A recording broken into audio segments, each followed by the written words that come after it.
சின்ன மருமகள்ல அடுத்து நடக்க போகுதுன்னு வாங்க பார்க்கலாம். இந்த போஸோடைய உண்மையெல்லாம் வெளியே வந்தா நல்லா இருக்கும்னு நினைக்கிறவங்க இந்த வீடியோவுக்கு ஒரு லைக் பண்ணிக்கோங்க. காலையில பார்த்தா ராஜாங்க வீட்டில் மலர் வாசல் தெளிக்கிறதுக்காக வாசலை கூட்டிக்கிட்டு இருக்காங்க. அப்போ பார்த்தா வாசல்ல திமுன்னு சிறுமலை கிராமத்துலேருந்து ஒரு 4-5 மக்கள் வந்து நிற்கிறாங்க. அவங்கள பார்த்ததுமே மலருக்கு என்ன பண்ணு தெரியல. யாரு நீங்க, எங்கிருந்து வந்திருக்கீங்க அப்படின்னு சொல்லி மலர் கேட்கவும், அம்மா நாங்களாம் சிறுமலையிலேருந்து வந்திருக்கோம், நீங்க கூட சிறுமலைக்கு வந்திருக்கீங்களம்மா அப்படின்னு சொல்லிட்டு அந்த கிராம மக்கள்லாம் சொல்லவும், ஆமா என்ன விஷயமா வந்திருக்கீங்க அப்படின்னு சொல்லிட்டு மலர் கேட்கவும், மாமாவை பார்க்கறதுக்காக வந்திருக்கீங்களா அப்படின்னு சொல்லி மலர் கேட்கவும், ஆமாம்மா ஒரு முக்கியமான விஷயமா ராஜாங்க ஐயாவை பார்க்கறதுக்காக வந்திருக்கோமா அப்படின்னு சொல்லிட்டு அந்த கிராம மக்கள்லாம் சொல்லவும், சரி உள்ள வாங்க, எல்லாரும் உள்ள வாங்க அப்படின்னு சொல்லி மலர் கூப்பிடுறாங்க. மாமா, அத்தை, அம்மச்சி எல்லாரும் வாங்க அப்படின்னு சொல்லி மலரை கூப்பிடவும் எல்லாரும் பார்த்தா வராங்க. மாமா உங்களை பார்க்கறதுக்காக சிறுமலை கிராமத்திலிருந்து மக்கள் வந்திருக்காங்க அப்படின்னு சொல்லிட்டு மலரு சொல்லவும், அப்பதான் ராஜாங்கம் என்ன விஷயமா இம்புட்டு தூரம் வந்திருக்கீங்க, எனக்கு ஒரு ஃபோன் பண்ணியிருக்கலாமே அப்படின்னு சொல்லிட்டு ராஜாங்க கேட்கவும், ஐயா இந்த உதவியை உங்களை நேர்ல பார்த்து கேட்கறதுக்காக தாயா வந்திருக்கோம் அப்படின்னு சொல்லி அந்த கிராம மக்கள் சொல்லவும், என்னன்னு சொல்லுங்க அப்படின்னு சொல்லி ராஜா கேட்குறாரு. ஐயா உங்களை மருந்தெடுத்து காப்பாத்தினார்ல உங்க வீட்டு பிள்ளை, அதான் அவர் பேர் என்னமோல போஸு, அவரை கொஞ்சம் வர சொல்றீங்களா அப்படின்னு சொல்லிட்டு அந்த கிராம மக்கள் சொல்லவும், இங்க ஈஸ்வரி பார்த்தா என் பிள்ளைக்கு ஏதோ சிறப்பா மரியாதைலாம் பண்ண போறாங்க. டே போஸு வேகமா வாடா, மக்கள்லாம் வந்திருக்காங்க, கிராம மக்கள் வந்திருக்காங்கடா, சீக்கிரம் வாடா அப்படின்னு சொல்லிட்டு ஈஸ்வரி கத்தவும், என்னம்மா அப்படின்னு சொல்லி போஸ் வேகமா வரவும், அப்பதான் சித்ரா, மா எதுக்கு இவங்க வந்திருக்காங்க அப்படின்னு சொல்லி சித்ரா கேட்கவும், ஏண்டி அம்பிட்டு பேர் உசுரை நம்ம போஸு காப்பாத்திருக்கேன், அந்த கிராம மக்கள் சார்பாக நம்ம போஸுக்கு ஏதோ சிறப்பா ஏதோ செய்ய போறாங்க போல, மாலை மரியாதைன்னு சொல்லி என்னமோ பண்ண போறாங்க போல, அதான் அவ்வளவு தூரத்துல இருந்து இங்க வீடு தேடி வந்திருக்காங்க. என்ன விஷயமா வந்திருக்கீங்க, என்ன போஸுக்கு எதுவும் நன்றி சொல்றதுக்காக வந்திருக்கீங்களா, இல்ல போஸுக்கு எதுவும் மரியாதை பண்றதுக்காக வந்திருக்கீங்களா அப்படின்னு சொல்லிட்டு ஈஸ்வரி பார்த்தா அப்படியே குழஞ்சி கொலாவி கேட்கவும், அப்பதான் அந்த கிராம மக்கள், ஐயா அவரை கொஞ்சம் கூப்பிட்டீங்கன்னா அவர்கிட்ட நாங்க ஒரு உதவி கேட்கணும் அப்படின்னு சொல்லி அந்த கிராம மக்கள் சொல்லவும், என்ன உதவி கேட்கணும், அப்பதான் போஸ் வராரு, என்னம்மா கூப்பிட்டியா அப்படின்னு சொல்லிட்டு போஸ் கேட்கவும், டே உன்னை பார்க்கறதுக்காக சிறுமலை கிராமத்துல இருந்து வந்திருக்காங்கடா அப்படின்னு சொல்லிட்டு ஈஸ்வரி சொல்லவும்,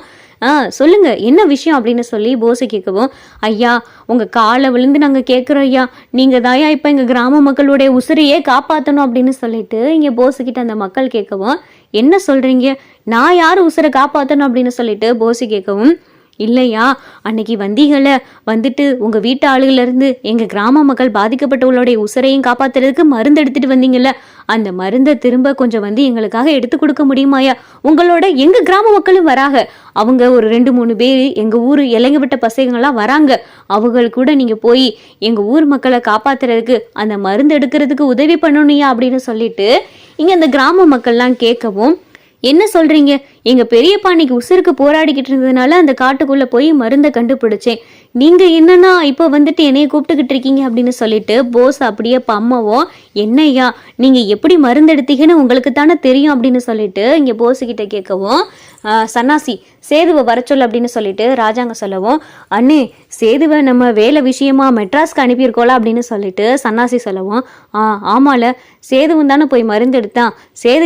சேதுவை போக சொல்லலாம்னு நினைச்சேன், சேது மெட்ராஸ்க்கு போயிருக்கானே, ஐயா போஸு அப்ப நீதாயா போகணும், சேது வெளியூர் போயிருக்கான், நீ போய் அந்த மக்களுக்கு கொஞ்சம் உதவி பண்ணியா, நீ எந்த மாதிரியெல்லாம் மருந்தெடுத்த, நீ அந்த வண்டுகிட்ட இருந்து தப்பிக்க தற்காப்பா என்ன பண்ண, அந்த வண்டுகடி படாம எப்படி நீ நாசுக்கா மருந்து எடுத்துட்டு வந்த, சேதுவே அவ்வளவு தூரம் போய் வண்டுகடி பட்டு தானையா வந்தான், ஆனா நீ எந்த வண்டும் கடிக்காம தானையா மருந்து எடுத்துட்டு வந்த, அதனால நீ எவ்வளவு பாதுகாப்பா இருந்து அந்த வண்டுகடிக்கான மருந்து எடுத்திருக்கையா, அதனால நீ மக்கள் கூட நீ போய் தான் ஆகணும், இது உன் பெரியப்பாவுடைய உத்தரவு அப்படின்னு சொல்லிட்டு ராஜாங்கம் சொல்லவும், ஈஸ்வரி போஸ் சித்ரா 3 பேத்துக்கும் பார்த்தா வயித்தையே கலக்க ஆரம்பிச்சிருது.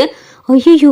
என் பிள்ளை போஸ் போய் மருந்து எடுக்க போய் என் பிள்ளைய வண்டு கடிச்சிருச்சுன்னா அப்புறம் என் பிள்ளை உசுறு பழைக்கிறதே கஷ்டமாயிருமே, அந்த மருந்து எடுத்தது தமிழ்ச்செல்வி தானே அப்படின்னு சொல்லிட்டு ஈஸ்வரி மனசுக்குள்ள நினைக்குது. மாமா என்ன மாமா, இப்பதான் போஸுக்கு கல்யாண பேச்சு ஆரம்பிச்சிருக்கோம், இன்னும் 2-3 நாளையில பொண்ணு பார்க்க வேற போறதா இருந்துச்சு, இப்போ போயிட்டு போஸை வேற மருந்து எடுக்க காட்டுக்குள்ள அனுப்பணும்னு சொல்றீங்க, இல்ல ஏதாவது ஆயிருச்சுன்னா, வண்டு ஏதாவது கடிச்சிருச்சுன்னா, அப்புறம் போஸுக்கு ஏதாவது ஒண்ணு கிடக்க ஒண்ணு ஆயிருச்சுன்னா என்ன மாமா பண்றது, கொஞ்சம் யோசிச்சு பாருங்களேன் அப்படின்னு சொல்லி ஈஸ்வரி சொல்லவும், ஈஸ்வரி இருந்தாலும் அவ்வளவு தூரத்துல இருந்து போஸை நம்பி இம்புட்டு மக்கள் வந்திருக்கையில போஸ் போய் அந்த ஊர் மக்களை காப்பாத்துறதுக்காக அந்த வண்டுக்கு மருந்து எடுத்துட்டு வரதுல தப்பு இல்லையே, அப்படி போஸ் வண்டுக்கு மருந்து எடுத்துட்டு வந்தானா அந்த ஊர் மக்கள்லாம் போஸ தெய்வமா நினைச்சு கொண்டாடுவாங்க அப்படின்னு சொல்லிட்டு ராஜாங்க சொல்லவும், நீங்க சொல்றது உண்மைதான், ஆனா என் பிள்ளை மருந்து எடுக்கலையே, அந்த மருந்து எடுத்தது அந்த தமிழ் செல்வியில அப்படின்னு சொல்லி ஈஸ்வரி மனசுக்குள்ள கடந்து புலம்பிக்கிட்டு இருக்கு. ஐயா வாங்கய்யா, ஐயா வாங்கய்யா, உங்க கைய காலா நினைச்சு கேக்குறையா, எங்க பிள்ளை குட்டியெல்லாம் வண்டுகடியில பாதிக்கப்பட்டு மருத்துவமனையில படுத்து கிடக்குய்யா, வந்து காப்பாத்துங்கய்யா, உங்க கூட எங்க ஊர் ஆளுகளும் வராங்கய்யா, நீங்க எப்படி அந்த மருந்து எடுத்தீங்க, என்ன பண்ணீங்க, ஏது பண்ணீங்கன்னு சில கொஞ்சம் விஷயங்களை நீங்க சொன்னீங்கன்னா அதன்படியே நாங்களும் போய் மருந்து எடுத்துக்கிறோயா, நீங்க கொஞ்சம் கூட வாங்கய்யா அப்படின்னு சொல்லிட்டு அந்த ஊர் மக்கள் பார்த்தா கெஞ்சி கதறவும் போஸுக்கு என்ன பண்றதுனே தெரியல. மம்மன்னு சொல்லிட்டு போஸ் திருன்னு முழிச்சு நிக்கவும், அப்பதான் அப்பத்தா, போஸ் என்ன மசன்னு நிக்கிற, அதான் அவ்வளவு தூரம் அந்த மக்கள் எல்லாம் கூப்பிடுறாங்கல்ல, செத்த போயா அப்படின்னு சொல்லிட்டு அப்பத்தாவும் சொல்றாங்க. அப்பதான் சாவித்திரியும் தாமரையும், ஆமா போஸ், அம்பிட்டு பேர் உசுரை காப்பாத்தணும்ல, செத்த போப்பா அப்படின்னு சொல்லிட்டு சாவித்திரியும் சொல்லவும் போஸுக்கு என்ன பண்றதுனே தெரியல, வேர்த்து ஊத்திக்கிட்டு இருக்கு. மலர் பார்த்துக்கிட்டே இருக்காங்க. இவன் இப்படி நிக்கிறானா, அப்ப இதுக்கு பின்னாடி ஏதோ ஒண்ணு சதி இருக்கே அப்படின்னு சொல்லிட்டு வேகமா மலர் தமிழ் செல்வியை பாக்குறதுக்கு அவுட் ஹவுஸ் வராங்க. தமிழ் அப்படின்னு சொல்லிட்டு மலர் கூப்பிடவும், என்னக்கா அப்படின்னு சொல்லி இங்க தமிழை கேக்குறாங்க. சிறுமலை கிராமத்துல இருந்து மக்கள்லாம் வந்திருக்காங்க அப்படின்னு சொல்லிட்டு மலர் சொல்லவும், அவங்க எதுக்குக்கா இங்கே வந்திருக்காங்க அப்படின்னு சொல்லி தமிழை கேட்கவும், ஏதோ அந்த ஊருக்குள்ள மறுபடி வண்டு அதிகமா வந்து பச்சை குழந்தையில இருந்து பெரியவங்க வரைய நிறைய பேர் உசுருக்கு போராடிக்கிட்டு இருக்காங்களாம், அந்த மருந்து எடுத்துட்டு வந்தது போசு தானே, போஸை கூட்டிட்டு போறதுக்காக வந்திருக்காங்க, சேதையாவும் மருந்து எடுத்துட்டு வந்தாருதான், சேதையா இப்ப சென்னைக்கு போயிருக்காரு, மாமா வேலை விஷயமா அனுப்பியிருக்காரு, இப்ப போஸை கூப்பிட்டுக்கிட்டு இருக்காங்க, ஆனா போஸ் போக மாட்டேங்கிறான் அப்படின்னு சொல்லிட்டு மலரு சொல்லவும், அவர் எப்படிக்கா போவாரு, அவர் உண்மையிலேயே மருந்து எடுத்துட்டு வந்தா தானே போயிருப்பாரு அப்படின்னு சொல்லிட்டு தமிழை சொல்லவும், என்ன தமிழ் சொல்ற அப்படின்னு சொல்லி மலர் கேக்குறாங்க. அவருக்கு அந்த மருந்து எடுக்கிறது எப்படின்னு தெரியாது, அந்த வண்டு கூடு எப்படி இருக்கணும் கூட தெரியாது, அந்த வண்டு கூட உடைச்சு எப்படி மருந்து எடுக்கணும்னு தெரியாது, இப்படி எதுவுமே தெரியாதவர் எப்படிக்கா மருந்து எடுப்பாரு அப்படின்னு சொல்லிட்டு தமிழ் சொல்லவும், என்ன தமிழ் சொல்ற அப்படின்னு சொல்லி மலர் கேக்குறாங்க. அந்த மருந்து எடுத்துட்டு வந்ததே நான் தான், அந்த மருந்தை நான் எடுத்துட்டு வர வழியில மருந்து எடுத்துட்டேன் அப்படின்னு சொல்லி அவருக்கு தெரியறதுக்காக சத்தம் போட்டு கத்துனேன். காட்டுக்குள்ள வந்த போஸ் அந்த சத்தத்தை கேட்டுட்டு என் தலையில கட்டையை வச்சு அடிச்சு என்னை மயக்கமாக்கி கீழே தள்ளி விட்டுட்டு